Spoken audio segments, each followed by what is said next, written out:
Hello. Shall we get to it? Let's. In the last video, we showed the subneurals who the true czar is. And now we are here to consider our destiny. What next?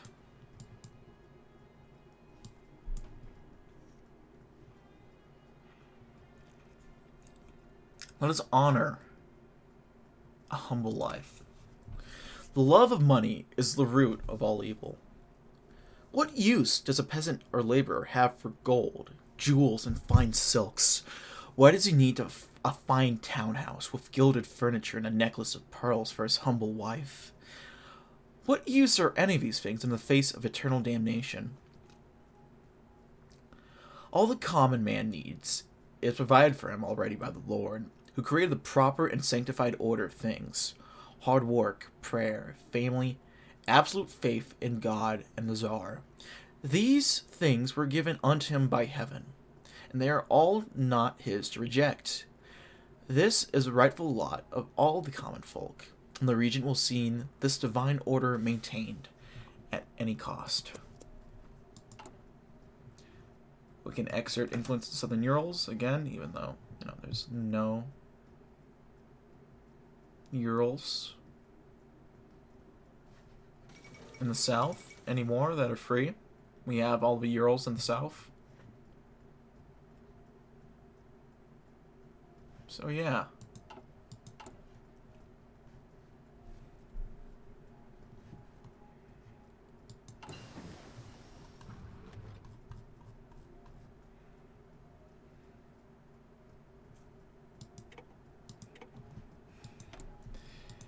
Seems we're not be able to look into. Let's get working on these ahead of time. What was I saying? Right. It seems we're not getting any more events to slow the clock down. I'm guessing there is a limit to how much you can do that. And at a point, yeah, there's not too much else you can do. What did the Russian worker truly need? A radio? Comfortable furniture? A car, maybe? Perhaps some small pieces of jewelry for his lovely wife, and books for the pleasure of reading? Perhaps that was so according to the degenerate liberal tradition, but not to Russian values. No. The Russian needed only food to survive, a simple bed upon which to sleep, and his own 2 feet to keep him moving. He didn't need high wages, which would only be wasted on frivolities. Radio and television? He could go to the public square and hear the regent's announcements there. Books? What use did a worker have for pointless works of fiction and deviant art? The Russian workers would complain, no doubt, for crying out the luxuries upon which they had been dependent. It was never going to be easy to wean them off such things and convince them to accept an austere lifestyle. It was going to be even harder to convince the regent's supporters, who had expected just rewards of their service. But what were these things, these small, trivial things, next to the purity of tradition and a worry-free, godly life? Modernity was a mistake. Let's look to the riches of the earth. Beneath the soil of Russia lies more mineral wealth than we could ever find a use for. The Bolsheviks never exploited this properly. The Lord saw their degenerate atheism and concealed the greatest of creation's riches from their crude machines. However, land is now worked by God's chosen people. We have thus found no shortage of vital resources such as tungsten, aluminum, and iron. These material blessings must be unearthed as quickly and efficiently as possible. Thankfully, we have no shortage of strong backs to carry the task out, as well as subhuman fodder for the riskiest work. Only with the mines and pits stripped bare can the regent see his holy mission fulfilled. There we go. I'm gonna take my socks off real quick. My throat's kind of hurting from doing the deep voice.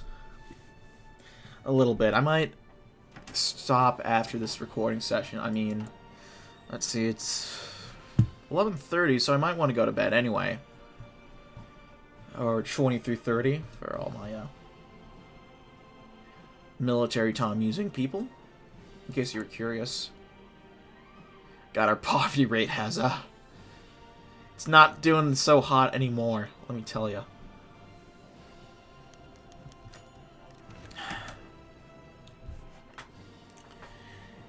It was very fucking cold. Werner stamped his feet in place in the futile attempt to drum up warmth, and at last the vodka faded away in his gut.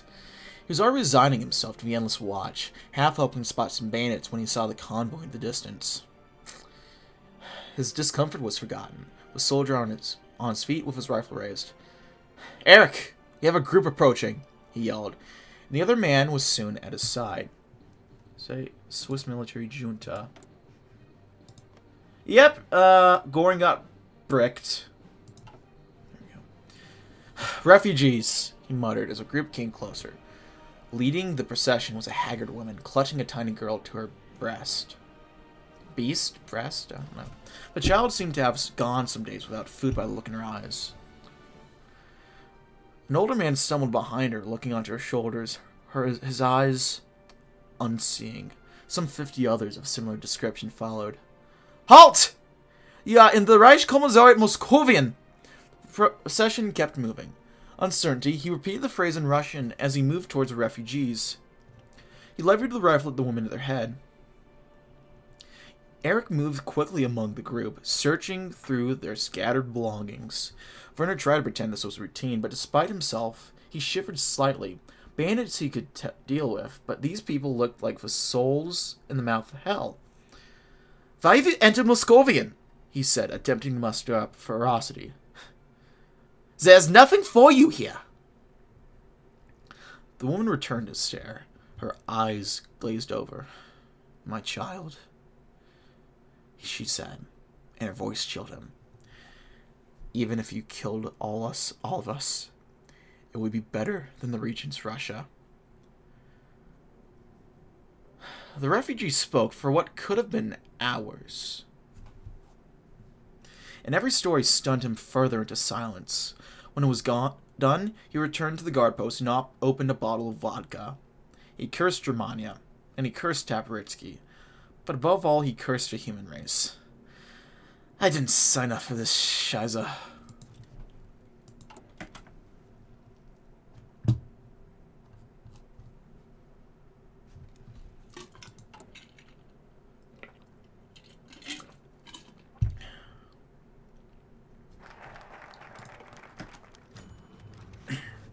Mohammed's world was one of pitch darkness, save for the feeble glow of light lanterns spaced throughout the tunnels. His sense of time had rapidly eroded in the underground world he had been consigned to. There were no longer hours, days, and weeks in the mines under the Ural foothills, only work and sleep. There was no breakfast, lunch, and dinner, only scraps of bread snatched from a pile left in the quarters every morning, and sips of water from a cold stream that ran parallel to the mine shaft. There was no time for daily prayers, no comfort of a bed, no warmth of fire. In the abyss of time in which he and the other slaves resided, there was only the banging of picks on the walls, the rattling of minecarts filled with coal being pushed uphill, and the coughing of men with lungs full of coal dust. The only mercy for those so afflicted was death, delivered by one of the masked guards when he could work no longer. Mohammed endured for longer than most. He wrapped a rag around his face, hammered away at the coal seams, and continued to work despite the withering of his muscles and the fading sight. But eventually he too collapsed, coughing black phlegm and completely blind. When the blade of mercy slid across his jugular, his last thoughts were a prayer to Allah, and gratitude that his suffering was finally at an end. The darkness becomes us. Our GDP national debt shall increase, and the clock slows down.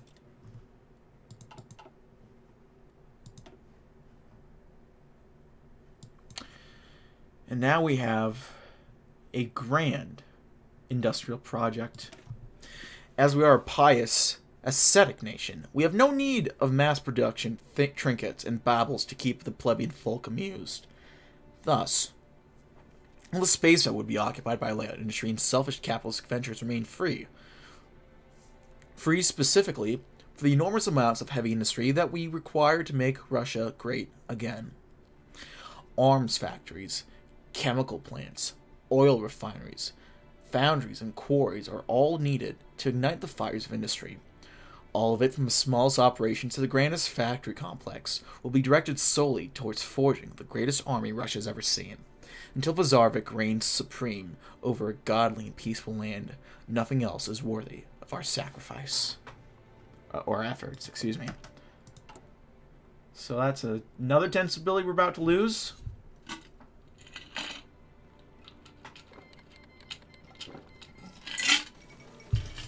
Caucasian anarchy.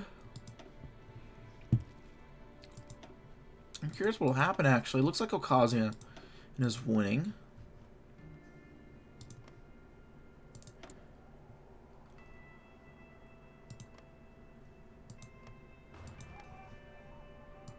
Yeah, you know.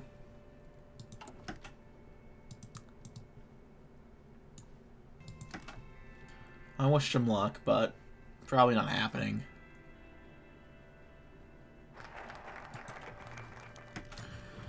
Across western Russia, the soil churned, stone shattered, and great pillars of concrete rose. The inefficient and obsolete industrial edifices of Bolshevism were being torn down and replaced with something newer, better, and more pure of purpose. Homes of the undeserving, too, were raised flat, their occupants cast out or consigned to penance through labor. In their place, new factories and offices were erected, manifestations of the efficient and pitiless state that now ruled the Russian heartlands. The thunder of dynamite in the hills and mountains signaled the birth of hundreds of new mines and quarries. Soon the tunnels would open up and tracks would be laid for carts. Cutting-edge industrial machines would move in to support the mass of degenerates fated to work themselves to death. In the oppressive darkness, the forges of Russia would be fueled with subhuman souls. Regent Taboritsky smirked as he envisioned it. No more wasteful consumerism, no more time wasted glorifying Lenin and his Jewish cohorts. It was over a century overdue, but Russia would finally have its rightful wealth. Better late than never.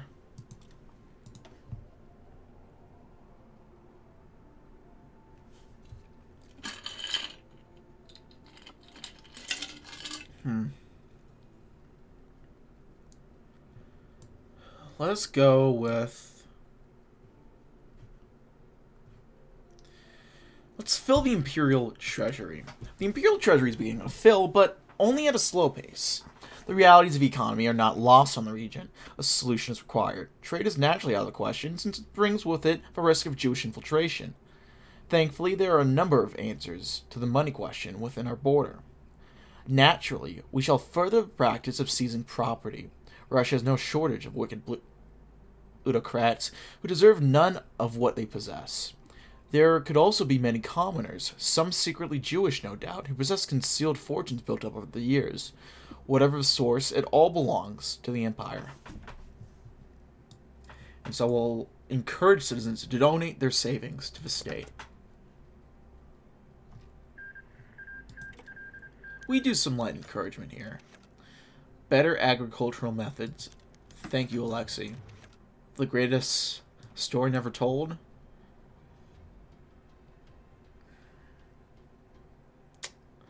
Nazi Germany being a Judeo-Bolshevik bastion. Sounds right to me. I don't know what they're talking about. That seems like... shit that's mostly on point for, at least shit that we'd probably believe over here.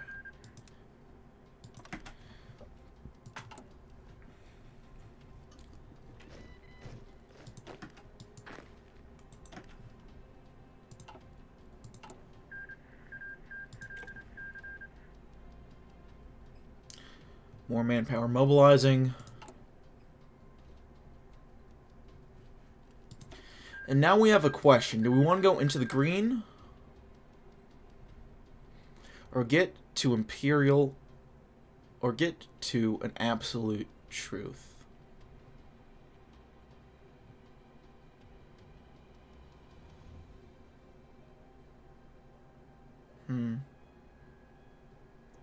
I'll take a look at both. Actually,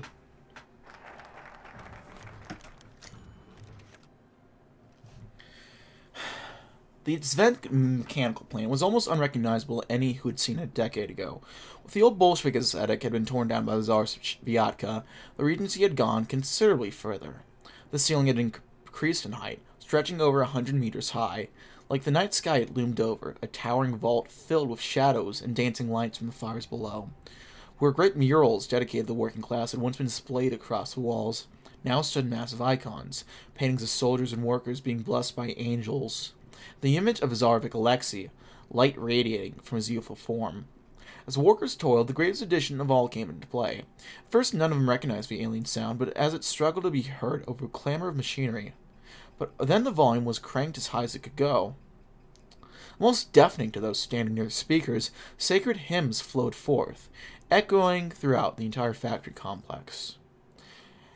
At the beginning of every day, as the workers took upon their cold tools and began forging new tools of death for the Empire, a priest walked among them, swinging his censer and chanting benedictions of labor.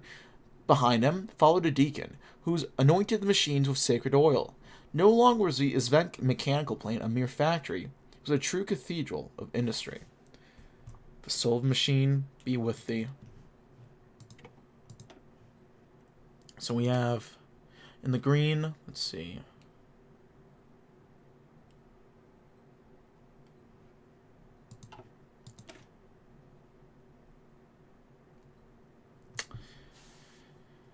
This seems horrible. Let's go with this. Modern economics are utterly farcical. What use have God and its people have for nebulous, flawed, and purely man-made terminology? Why should we even pay attention to the words of money-obsessed men in a profession infested with Jews? The region is possessed of the Lord's sacred wisdom and knows all the world's truths. There are no flaws or errors in the economic program or policies. Everything has been perfectly calculated with the aid of divine revelation. All that lesser men need to know is this: the economic affairs of the Empire are the exclusive domain of the region and its chosen few. Anyone else who attempts to involve themselves is nothing more than Judeo-Bolshevik agitators, and will be dealt with appropriately. We're beginning system support, and we'll get some more money from the black market, which is interesting.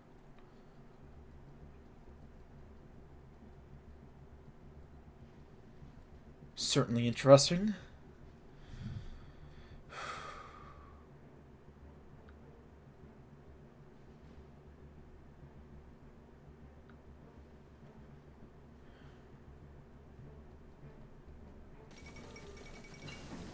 The dam has officially been finished. Well, congrats, I guess.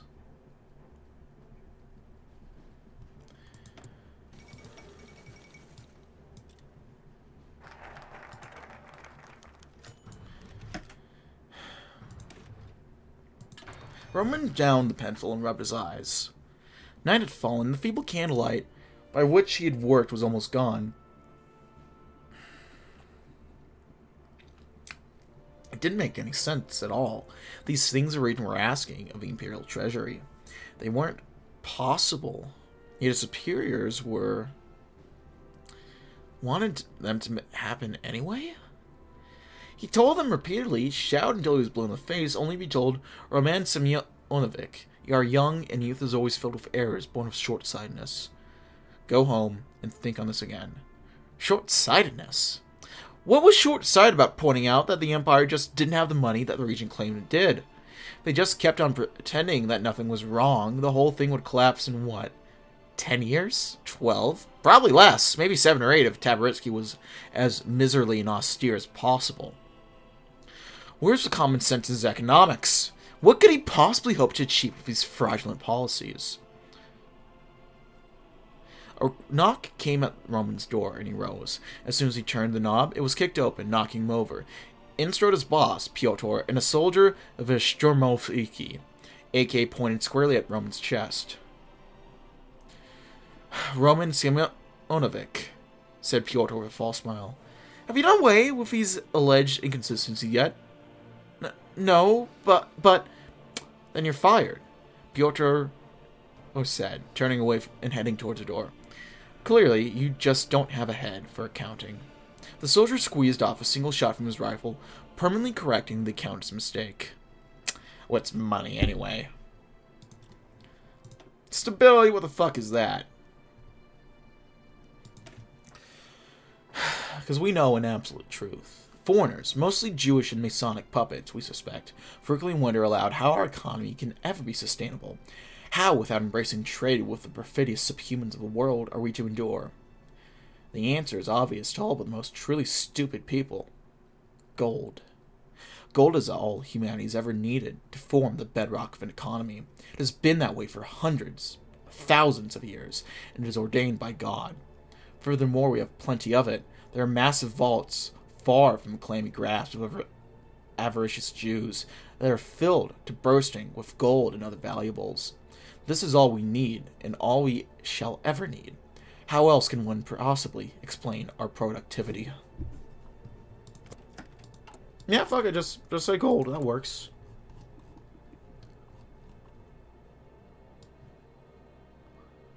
We can consider our destiny. I think I'll wait, because I have... the clock's about to strike again.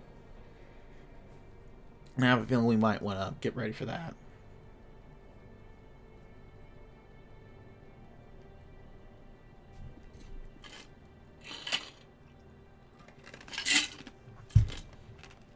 Old Russian National Republic.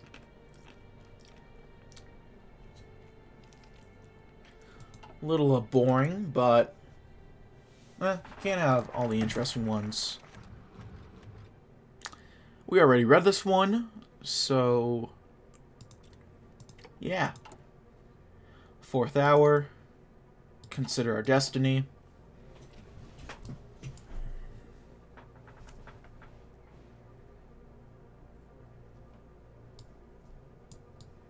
We're done with our politics tree for now. I think we finish up our economy, and then get to our military. Because we'll have time to do most of the big ones, I think. We'll go down to these two. We'll skip this one, probably. Go down these two. Get down to this. Do the rest of these, and then we'll see what we can do to get the ones with the events. I'm only really worried about the events. That's all I really care about. Everything else, we'll wait and see. Let's make sure no land is untouched. Oil, one of God's greatest gifts to the chosen race, will be vital in the rebuilding of our empire and the coming war of reunification. We already have a decent flow of the black gold from sources such as Utka, but we need more. Much more. Surveyors have already found trace amounts in our land. If there are any well springs hiding beneath the earth, they must be opened up immediately. God has given the Empire the means to keep its oil industry independent from the Elders of Zion and their Mahatman puppets. The fuel for our engines of war will be just as pure as the pious Russians who drew it forth. Well, there we go.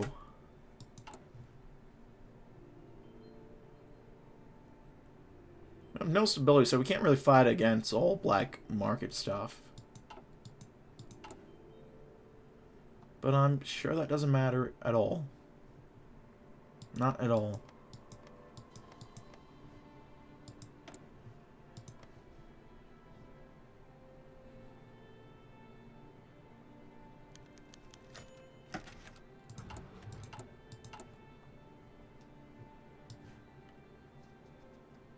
The 5th hour struck. The regent reaches his hands out to the east. The hour spent with foolish labor, both thou and this people that is with thee. The business is above thy strength. Thou alone canst not bear it. Exodus 18:18. Can the working man ever be truly liberated from Bolshevism? Seems there is something about his nature that makes him inherently vulnerable to its charms. Even in the so-called social democratic system, he always agitates for more. More money, more free time, more benefits. He is never satisfied so long as he possesses a democratic vote. There are two solutions to this problem of the working man's greed. The first is to place him in charge of a state, to accept Bolshevik rule. Obviously, this is preposterous, not to mention utterly unthinkable to any good Russian. The second is to do precisely the opposite of what he desires. Crush his autonomy, diminish his wages, take away his rights.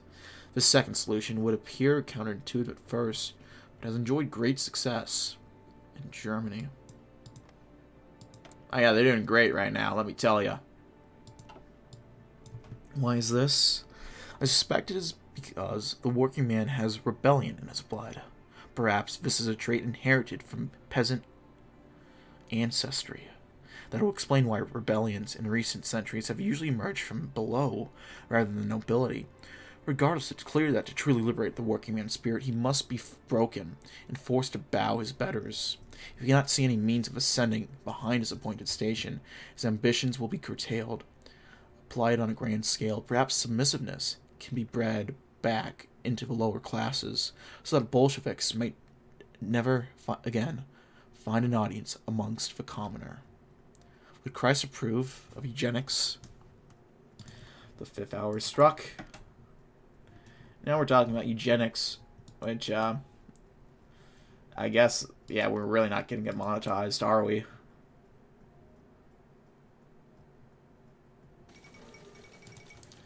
One Caudillo down. No land untouched. Let's build on the ruins. With only dust and ashes remaining of the Bolsheviks' building, we can now begin to construct simpler, more fitting replacements. These new buildings will be designed from the most basic level to glorify God, Russia, and the Tsarevich. All other concerns are secondary. Whether our new factories and facilities appear safe or practical to the scaled eye of heretics and traitors is irrelevant. The regent speaks with God's own voice, and he assures the people that so long as they have their faith, they need never fear the dangers that blight the industry of lesser nations. If a man loses his arm in a thresher, or is cooked alive in a blast of steam, he only has himself to blame for lacking sufficient faith in God's protection. Yeah!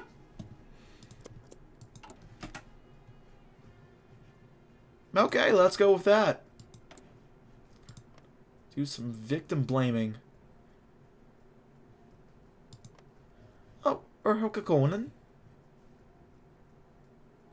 It's interesting that they still remain a democracy even after we beat the snot out of them. I guess we didn't really know how to react to, well, this madness.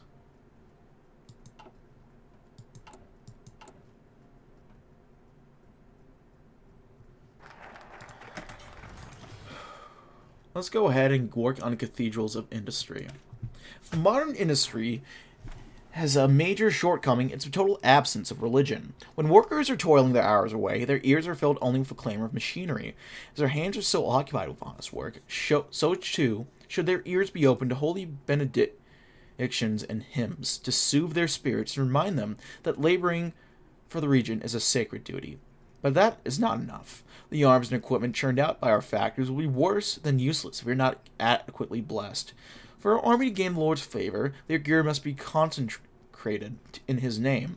There is no better place to do this than at the source. By assigning a priest to every factory, the proper rites can be conducted, and our weapons imbued with divine purpose. I haven't heard of that one before. It's,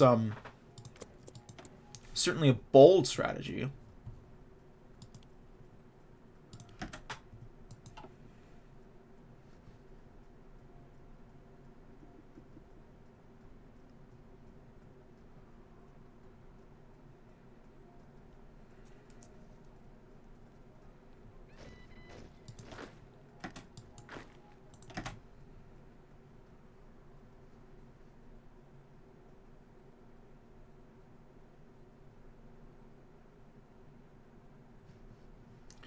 These guys put on.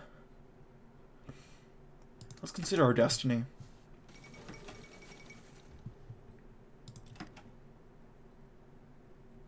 Is there anything to consider right now?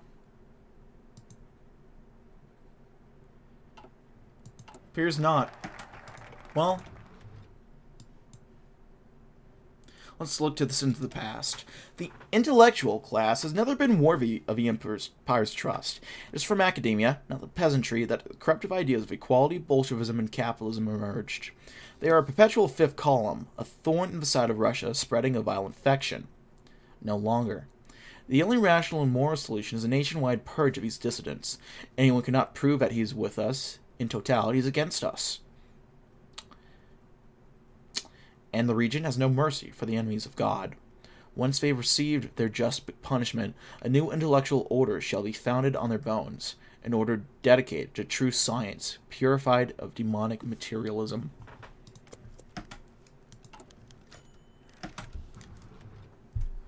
Across Western Russia. Did we already read this?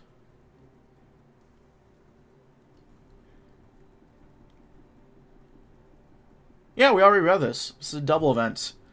Oh, well, better late than never.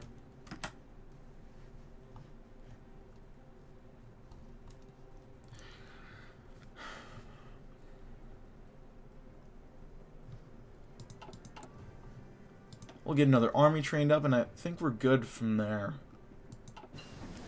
Advanced infantry rifles. Get them out. Make sure they're blessed. These rifles are holy. And they'll leave plenty of holes in our enemies.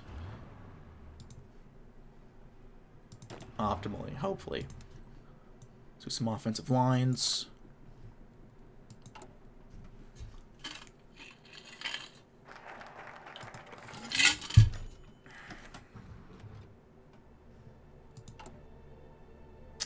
Nestor was jolted awake as a truck he was riding in drove over a pothole.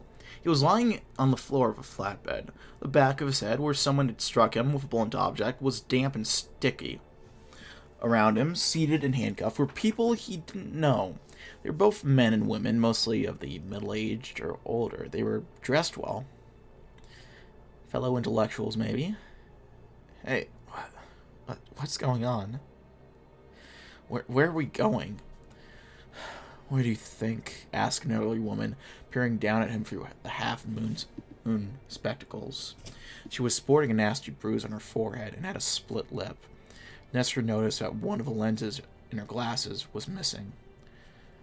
We're all teachers, which means you must be too. We're all from the same school, but I don't recognize you.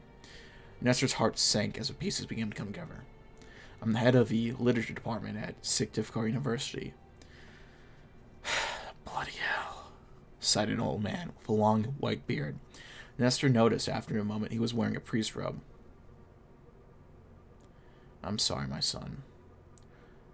We're in the back of a Sturmoviki truck heading out into the countryside. Taboritsky's come for the teachers now. Nestor sank back against the cold metal of a flatbed, ignoring in pain of the skull. Of course it had finally happened. Teachers imparted knowledge, and knowledge was power in this new hellish version of Russia. There is room for only one man with power in the Holy Russian Empire. A thinking man is dangerous indeed. Our industrial expertise, societal development will begin to slowly worsen. Jeez. Ugh, God. Well,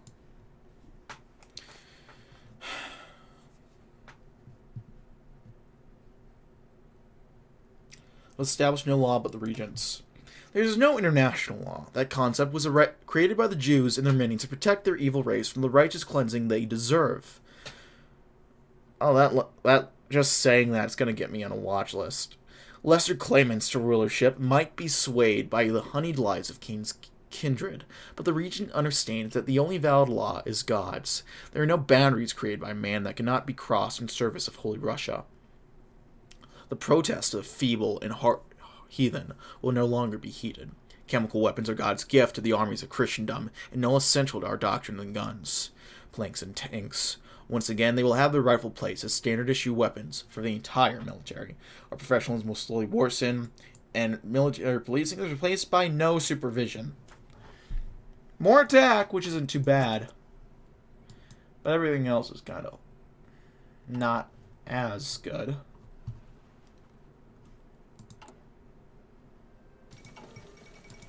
Great conspiracy.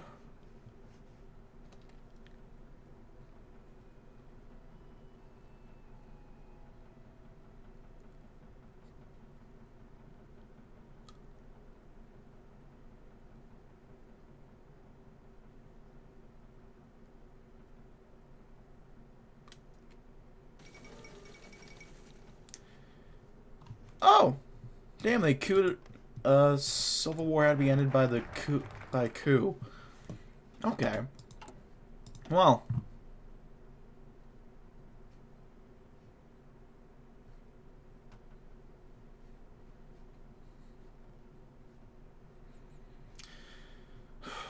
It looks like there's not really a slowdown event on this side, so we'll hold off on doing this for as long as we can, I guess. Let's go through the fog, starting off. Knowledge is power. Only through extensive monitoring of our internal situation do we keep subversives at bay and thus continue to enjoy the Lord's favor. The same is true of our military situation. Our enemies are far better at concealing themselves from the region's burning gaze than common folk are, but nothing can hide them forever. God has granted man many gifts that allow us to share in his omniscience. Sonar, radar, and encryption, just to name a few. The Imperial Army must have access to all of these and more, so that it can never be blindsided by our wicked foes.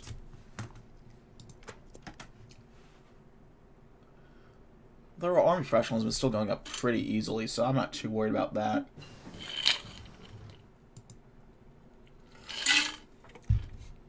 Not a hint of red at all.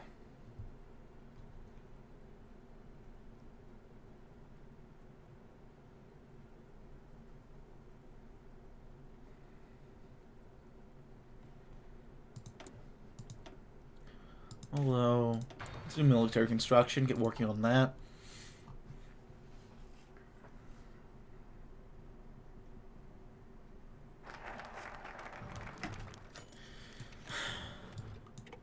So how does it work? Kurkov scratched his chin and tapped the butt of his AK as he looked upon the lazily rotating radar dish. All metal and beams and wiring. It didn't look terribly impressive. Well, I think it shoots out beams that bounce off stuff and tell you where it is. That doesn't make any sense. There's nowhere for a beam to shoot out. It doesn't have a barrel or anything. Kurkov rolled his eyes. It's not a gun, dumbass. I meant it like... sort of emits radar, or whatever that is, like how a radio tower emits radio waves. So how do you know when it's seen something? Well... maybe it sends a signal when the radar beam hits something, and then you can send planes up to shoot it down. Stepanov shook his head. I don't know, man. It just seems too complicated. Can't you just look up and see the planes coming? Yeah, that's what I thought too. Maybe the region knows how it works. Anyway, we're just supposed to guard it, not study it, right? Lieutenant says it's important that we don't know stuff we shouldn't for some reason. Let's keep an eye out for Jews or whoever. They probably want this thing if it's so important. A small mind is a tidy mind. 3 army experience. Ale 3 army experience, very nice. Let's expand the arsenal. Siktivkar arsenal is a welcome blessing. Its vaults packed and from floor to ceiling with canisters of gas and the means to deploy them. However, after running a tally of its inventory, we've found that the current supplies are inadequate for regular use. But the Lord provides. In a sealed section of a vault, concealed from the sight of a sinful, we found the greatest gift of all, a supplied and fully functional chemical weapons production plant. The facility is small, the acquisition of base ingredients, but the production of gas is a simple matter. Production can therefore almost begin immediately. The factory is also quite old, and therefore relatively easy to duplicate. Praise God for bestowing such fruits of heaven upon us.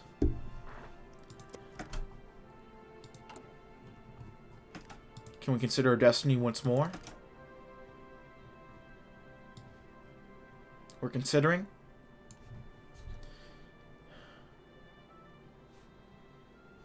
Alas.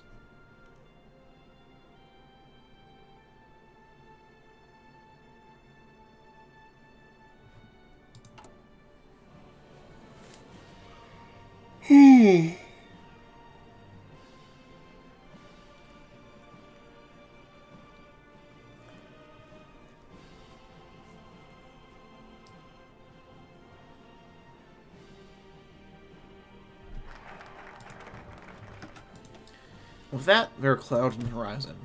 The Germans enjoyed overwhelming success in their invasion of the Soviet Union. They never went far enough.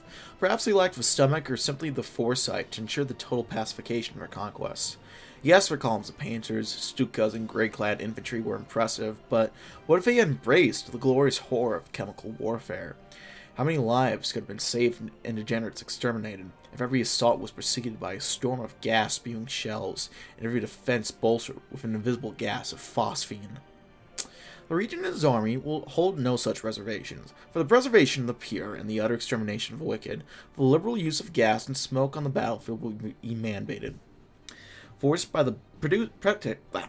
the best quality gas masks and armed with the finest weapons available, Russia's army will be as a legion of avenging angels, scourging the lands of Satan's minions. Got a basic jet fighter. Let's get some better cast going.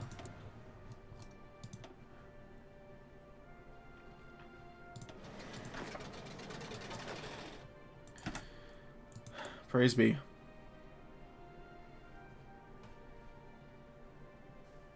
Guessing Breathless is going to be a play on words of a event of people getting gassed. Is that what they're going to do with it?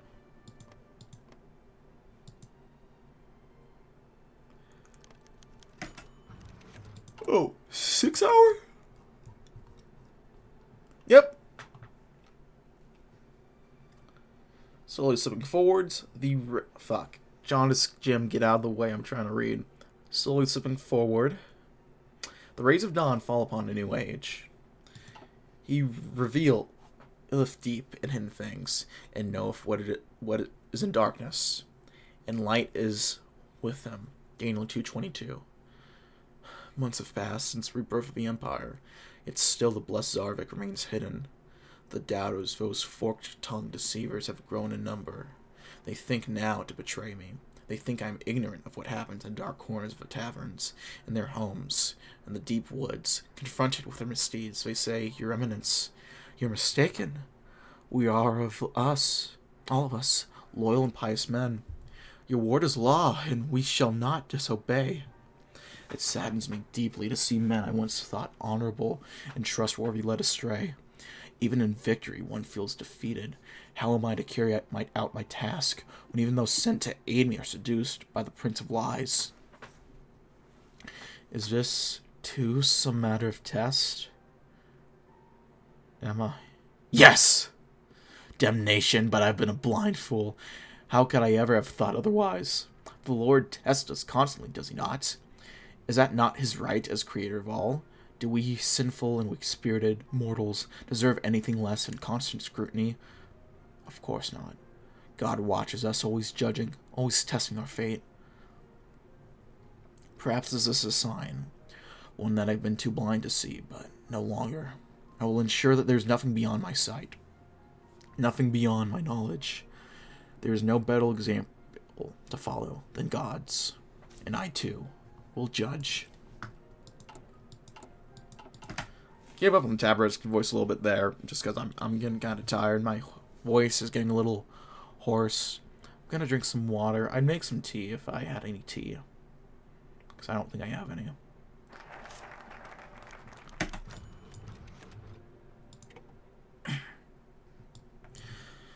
Oleg coughed and sputtered as he stumbled over the muddy field. A thick gray-green fog obscured the world around him. He could only see maybe a foot ahead, so thick was the cloud. Every deep, wheezing breath drawn in through his gas mask was more difficult than the last. He could taste a chemical tinge on his tongue, and he knew that the mask wasn't on correctly. Someone stumbled out of the gas clouds and collided with him from his left, sending them both into the mud. The stranger grasped blindly as he fell, catching the lip of Oleg's mask and pulling it free. His fellow soldier hauled him upright and pressed on without stopping, every footstep accompanied with a sucking of mud under his boots. But Oleg was choking. The gas pressed in from all sides. His lungs burned from even the little he had inhaled before holding his breath, and his eyes were stinging and watery. He kept dragging himself forward, the mud and rainwater soaking through his fatigues. Every movement became harder as the gas pumped, continued to operate, making the cloud ever thicker. Oleg's still back there, Sergeant. I can see him moving. Do not help that man. Do not help him! This is a trial you all face alone. Oleg couldn't hold his breath any longer. and reflectively gasped for air, instantly drawing in a lungful of foul, acrid chlorine gas. It burned like fire in his throat. His lungs tried in vain to exhale it, to find some fresh air, but there was nothing around him save for billowing gas, choking the life out of the unfortunate private. Even training has its casualties. The clock strikes once. Struck the 7th hour, slowly slipping forward. The morning sun dances amongst the heavens.